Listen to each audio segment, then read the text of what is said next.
Welcome back, everybody. You're watching the Win by Two podcast powered by Dimer 2K. I am very excited to officially get the show underway with our very first guest, Coach Len of the Gen.G Tigers of Shanghai. Len, I appreciate you helping us pilot the inaugural episode. Oh yeah, I appreciate you for having me. I kind of have a tight bond with the Dimer crew there. So for me to be part of the that first week, it's exciting, man. So thank you. Yeah, no, for sure. And before we kind of get into your journey, what your team has gone through in its first ever season in the NBA 2K League. Just to kind of touch on that Dimer relationship, talk about your team or talk about your time with Dimer. Like, how did you end up creating content for the website? Yeah, so Dimer, I was kind of like the third guy, or not even like I mean, so like it's funny. Even when I got on, they spoke about you yourself, being part of that first group of guys to join in with Josiah.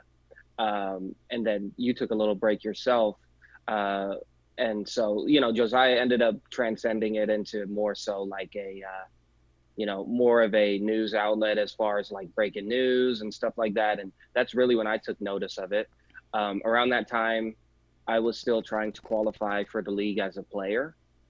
Um, but me being the person I am, I like to cover all my bases and things like that. And uh, I always wanted to be involved with the league in some sort of fashion. Um, and so I kind of let the guys at Dimer know, hey, if I'm not able to make the league this year, I'd love to hop on board with you guys and really help help the league progress and grow. And they were like, yeah, we'll consider it. And fast forward a little bit, and I ended up not getting drafted. And they hit me up and said, hey, I know it's a weird time, but if you're still interested, we're still interested. And I said, of course, man. Yeah, let's do it. So I ended up getting on board with them. I kind of have like a film background, so we had some ideas as far as creating more video content. That's how we ended up coming up with like the Dimer playbook idea and things of that fashion. And and yeah, I mean they also helped me. I had no writing experience prior to getting to Dimer, and yeah, Will probably had some long stressful edits for me. But he's a great guy. He's very patient and helped me grow in that aspect a lot. But yeah, it was fun, man. Like, I ended up even, there were, Dimer's kind of, a lot of people started to look at it more as like hey, who's asking for a trade type thing. But I think they've done a good job of rounding it back to just being sort of like a news outlet. Obviously, there's no trades or anything going on in that, and I fully expect them to break that type of stuff. I think it's necessary, but I think we kind of got lost in it with me even there, trying to find like the breaking news or like the trade rumors and things of that sort. And I had my connections with that. I just wanted to help Josiah in those aspects. So I kind of adapted to that type of person who was really just willing to do any and everything for Dimer, and it was fun, man. I learned a lot from those guys, and we still keep in touch a lot. And yeah. Yeah, they're obviously extremely proud of you. For other, I know with you and you kind of described your background a little bit headed into Dimer, but for other content creators, regardless of affiliate, it doesn't have to be Dimer. What advice would you give to those trying to maybe get into the competitive 2K scene in terms of coverage, in terms of content? Yeah, I'd say the first thing is being open. Like I find that people they think there's a specific blueprint to doing things a certain way. And I think when you find the best content, it's when you're open to doing things that necessarily you may have never seen yourself doing. Um, and I think even with something as fresh as the league, we're only in our third season.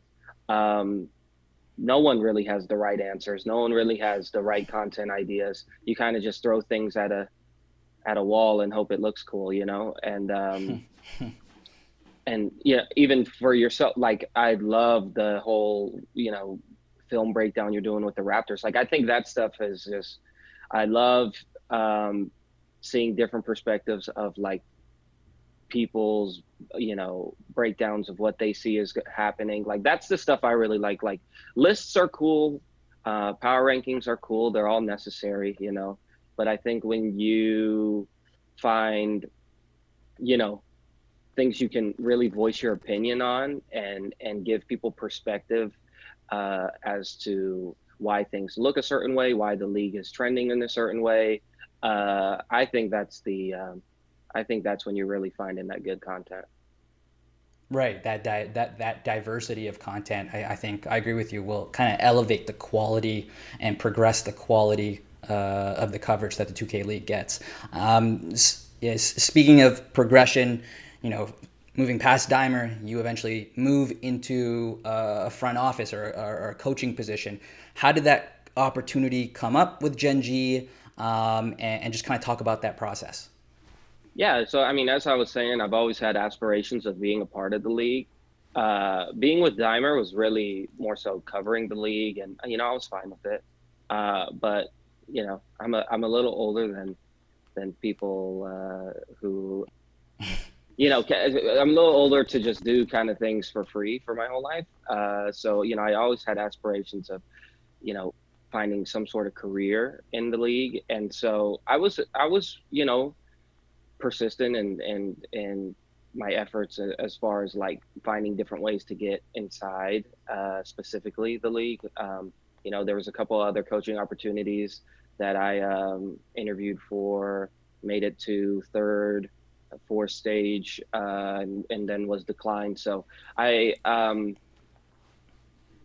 at those times, I really felt like, oh man, I felt like this was a perfect opportunity. But once Gen G was announced and I was able to really get in there and talk to the organization and everything, I knew just from jump that this would be the perfect opportunity for me. Just everything they were about, their whole vision, for how they're trying to help the league grow. It's everything that I could ask for. And yeah, so ended up interviewing there. Ended up having to do a couple different ones, flying out to LA, talking face to face, and they called me and said, "Hey, you're our guy." So I was just, it was an ecstatic feeling for sure.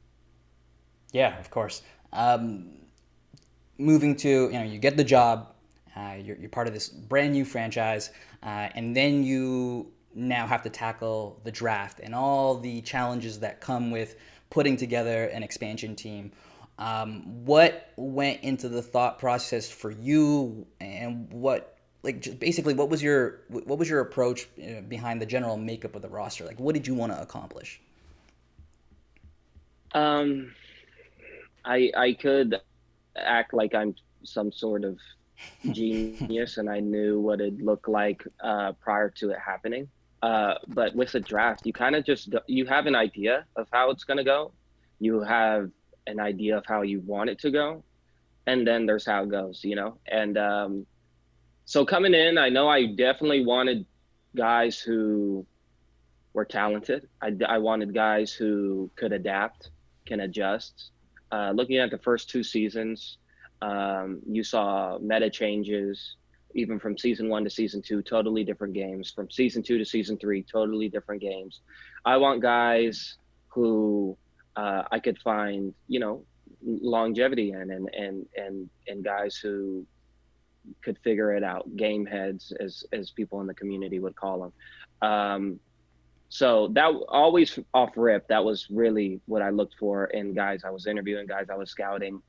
Uh, but then I also wanted guys that I knew I could bring here, and guys who were willing to buy into a culture of trusting each other, a culture of pushing each other to get better.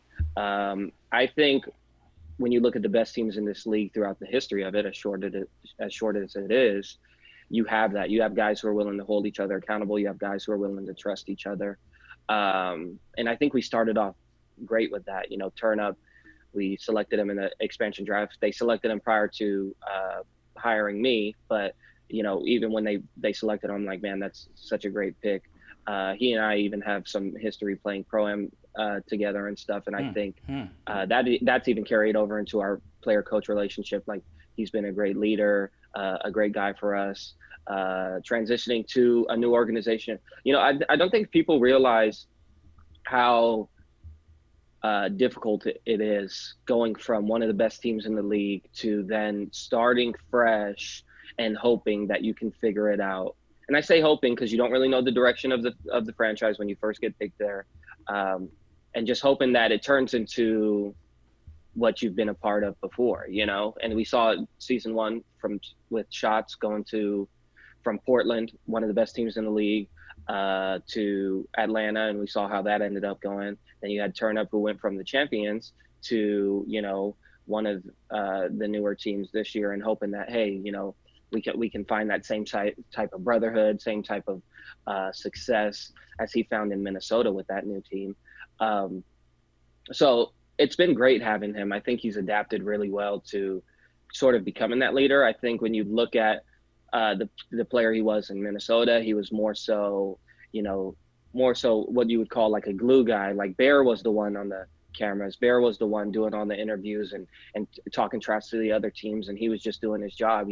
Whereas as his role with this team is similar to what Bear had to be. We have Kai as well, but with Kai being younger and turn up being our only veteran, he's kind of had to really, there's been times where we were down, uh, against the Blazers last week. We had really good week of practice, and we wanted to sweep them. We knew we turned the corner, and then we go that first half and we're down 20 or down 17, and we're like, we're back to square one again. Like, we're doing stupid mistakes.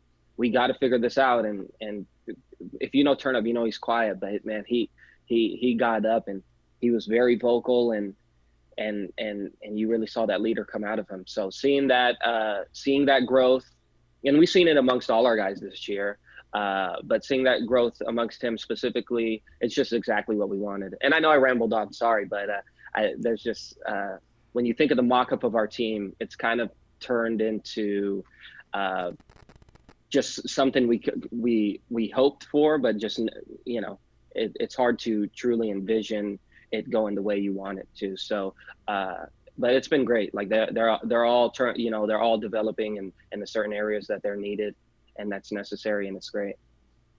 Yeah, dude. By all means, don't hesitate to ramble on. That was informative and really valuable for us. You mentioned Shifty Kai through that. Um, I think it's been well documented, the challenges and, I'll use the word controversy around drafting Shifty Kai and the storylines that kind of revolved around him during that time. You guys ended up picking him anyways, and making him an integral part of your team. How has that relationship evolved since draft night? Yeah, I mean, it's evolved tremendously, and I think when you look at our team, when you look, it's kind of good they give that insight of how the point guard is reacting throughout the games on the stream. You can even see sort of a difference. He's hyping people up. He's really turned into like a leader for us, and I think that's really a quality that's he's always been, for me, he was always the best player in the draft. Politics aside, whatever was going on, he was always the guy that we thought was the best player in the draft. Um, so for him to fall to us, it was great. I'm not going to sit here and say we never had doubts of taking him. When it goes a certain way, like I said, I'm not perfect. I'm not some sort of crazy genius. You want it to work out, but as you're seeing, even in Toronto now, with a guy who didn't want to be there, they still brought him there, and how it ended up turning out, you never really know, right? So you kind of hope for the best, and you kind of believe in the qualities that you have around you, as far as the organization, as far as your morals as a coach, right? And really believing in getting a guy to believe in the organization, believe in himself as a leader, and really focusing on that throughout the time being here. And yeah, I've just seen him grow tremendously. You know, it's kind of, I don't know if teams, uh, how many teams would admit it, but there's definitely some sort of advantage having more time with the quarantine and everything. You know, usually after the draft, you get 2 weeks and you're straight to tip off. With the quarantine, it gave us like an extra 2 months to get to know each other, try different lineups, uh, learn more about each other's tendencies, play more of these teams and see what they're doing right, see what they're doing wrong. And I think that sort of benefited us. I think initially to start the season, we overthought some things that we thought may have played uh, a bigger factor than they actually did, and that's why you saw certain guys playing certain positions that may have confused you. But once we were able to reel that back in, um, we've been looking good, man. Like we were confident yesterday. We were super confident yesterday, and for us to drop it, I know a lot of people talk about moral victories and stuff like that. Um, but we went into that series thinking we could win it. We didn't care if they had host or anything. And so it sucks. We it was very quiet after we lost that game. We weren't a team who lost that game and thought, wow, we just lost to one of the best teams in the history of the league. We thought we could beat that team. So um, we're definitely not satisfied with just getting third or fourth place. Um, but to reel it back with Kai, I think you know I, he's great, man. Like he's developing a lot, and he's just been great here. It's awesome. No, definitely a candidate for rookie of the year. You had kind of touched on the tip off tournament. Um, you guys getting, as you said, knocked out the semifinals by the eventual champions, Raptors Uprising. But I mean, even just the whole marathon of a week, you know, you got past the group stage, you beat the Cavs, you took the Raptors to the limit. And even before that, you know, during week 6 against the Blazers, you guys have looked really different. The record that you guys have doesn't match the product that we're seeing on the court. What do you think has been different for the team? Like, what is the team doing differently between now and then the beginning of the season? I've always thought this was the best lineup. Um, but if you don't have five guys who think it's the best lineup, it's really hard to maximize it. And I think you know, as much as we've had to move around lineups and stuff, I think it's also um, I think it's kind of woken guys up to, okay, yeah, this is the lineup we really have to run. This is the role I really have to play. And if I can play it to my best of ability and we can win some money doing it, let's do it. So I think us being able to come around to that and really buy into 1 through 5, our one being the best one, our two being the best two, you know, so on and so forth. Um, I think that's what you're seeing now. I think you're seeing guys, you know, you see a guy like Killy, for instance. He was one of the most winningest point guards pre-draft. Um, I don't think anyone who won as much as him would come into a season and say, "Yeah, I'll play power forward." You know, um, so for him to finally come around to it and really buy into that and see like guys like Bucks or Zay, as you guys know, see guys like legit Nudini, you know, kind of really maximize those roles for those teams and those teams be elite in doing so. I think he's seen that he could really be that for our team, and I think that's helped us a lot, man. Uh, I don't want to just single him out. There's other parts, you know, we've had Turn Up move around, we've had Deadeye move around. Um, but I think, you know, this is that lineup that if everyone buys into it, um, we could beat any team in this league for sure. Now, one last point of interest that I want to touch on before we move into talking about Gen.G, the brand. Often or lately, when you guys are on broadcast, Dirk will often mention or talk about the different archetypes that Shifty Kai has been, you know, moving back and forth between. You know, when did that come up? You know, how did it come up? Did it come up organically? Was it something that came up in discussion between the team, you? Like, how did that come about? Yeah, I mean, everything we kind of. I'm not a coach that's just going to say this is what it is. This is what we're going to do. I want guys. I have ideas and things of that sort, and we bring them all to the table. But I want their opinions too. They're professionals as well. They play this game more than anybody, and I really respect their opinions and that sort. So we all come together and we say, like, so for instance, going into the Blazers series, that whole week, the first Blazer series, the regular season series, that whole week we were scrimmaging. We scrimmaged the best of the best teams. We played the Raptors, we played the Warriors, and we were getting the results we wanted. And Kai was on this offensive threat build, and we just saw a fluidity with it that felt elite. And so we knew, though, there has to be some trust with that build. It's not a build that's going to finish 50 points in the paint. It's a build that everyone's going to be counted on to hit their jumpers, hit their shots. So there's some risk with it. So we came into that day. Kai came in, everyone came in, and I brought it up. I'm like, Kai, you comfortable going on the offensive threat? And he's like, really? It's up to everyone else. Like, if they think I should be on it, let's do it. And everyone was like, yeah, we love that build. And you could kind of see it when he's on that build. It gets kind of everyone else more involved. He's able to do certain things that he's not necessarily able to do on the other build. Um, and you saw it.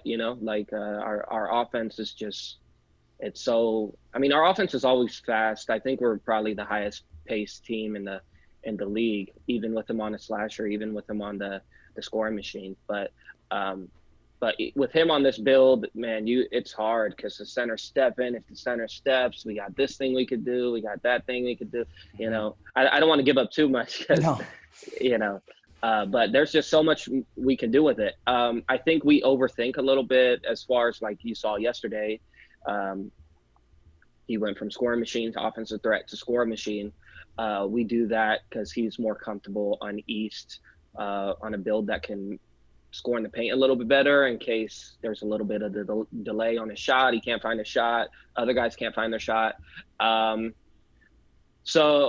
even this morning, I think we looked at it because we won the game. He was on the offensive threat. Um, Right. and we decided to opt back, go into the scoring machine. I think we should, or we all think, looking back now on it, we should have kept him on that offensive threat.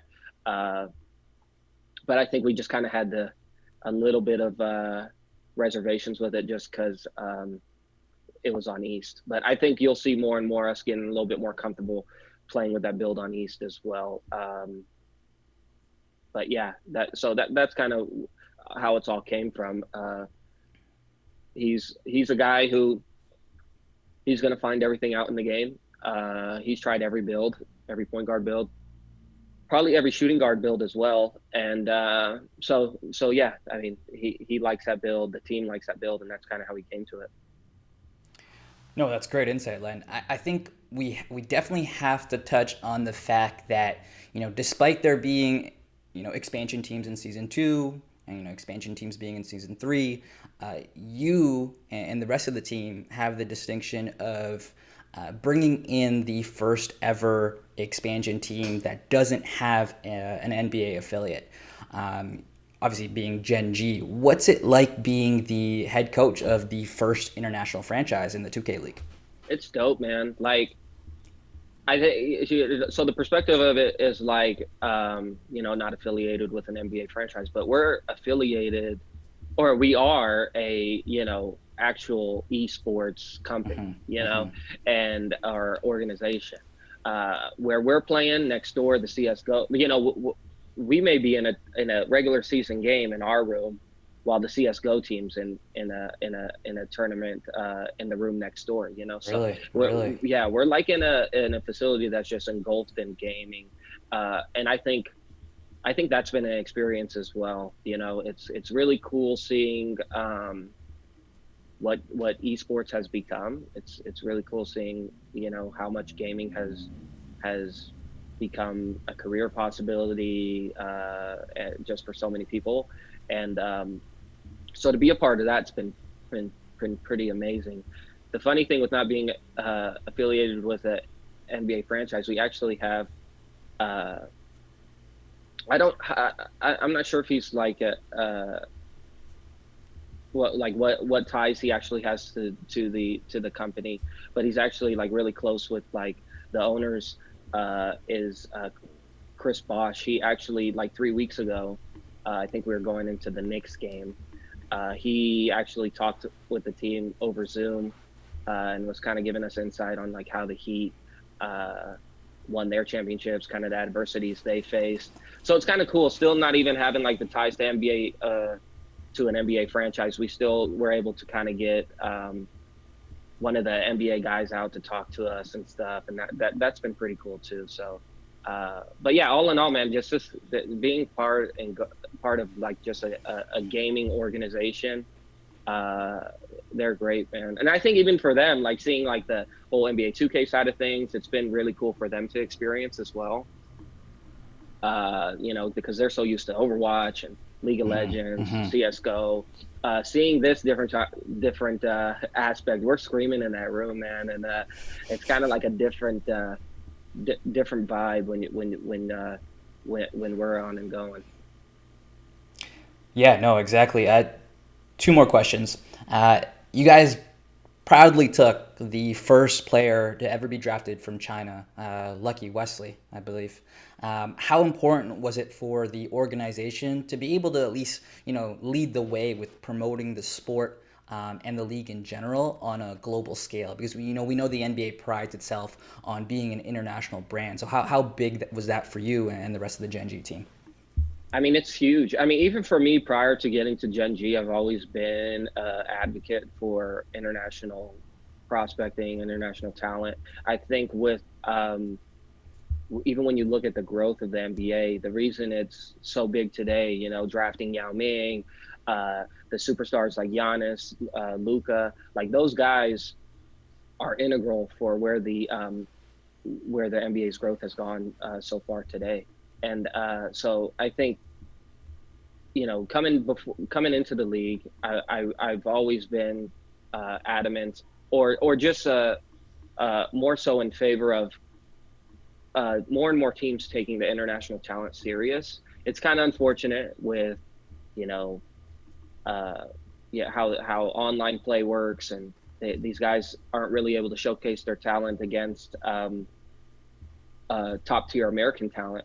But I think if we're able to bridge that gap more and more, I think you'll see more and more guys get into this league, show that they can play. And I mean, you look at the guys who are in, uh, the, you know, in years past and this year, like you look at a guy like Jomar, right, who's from Puerto Rico. Yeah, I mean, it's still like associated with the U.S., but he's a guy from Puerto Rico that necessarily the competitive scene may have not taken serious. And year in year out, he's playing like a great player. You look at guys like Haza. There's international guys who get into this league and they really uh, can hang with these guys. So I think it'd be foolish to say that the U.S. is the only hub for elite talent in NBA 2K. But uh, once I was able to get here and we had the the objective of bringing in someone from the international pool, seeing how well Lucky played in the APAC tournament. I think it was just a hand in hand relationship. Like he's it's been unfortunate that he hasn't been able to actually come and be engulfed in the environment Right. and be a part of the actual team, in person. But he's done a really good job of communicating with all of us. We communicate a lot over Discord. Even yesterday or 2 days ago, we play the Grizz um, when regular season resumes on Tuesday, and he already had he's doing those scouting reports and stuff, helping me out, shot charts and looking at like point guards tendencies, telling me what Vandy likes to do, what Vandy doesn't like to do. So he's doing as much as he can, being as far as he is. But yeah, hopefully. the season's going fast. We're really hoping he could still get over here and really be a part of the team in person, yeah, we're excited for that. That's great to hear how involved he is. It was a little bit. It was touched on a little bit in last night's Locked In episode. Final question: talk about the league's recent partnership with the EGG network. And how big that is for your franchise, especially. You had mentioned all the international stars in the NBA drawing eyeballs in onto the product and onto the league. So how great was that? Was it to hear that announcement? Yeah, I mean, even going back to last year when they had Tencent as well, like, um, I think, the more eyes, the better. You're seeing it on ESPN now. You're seeing it on the EGG network now.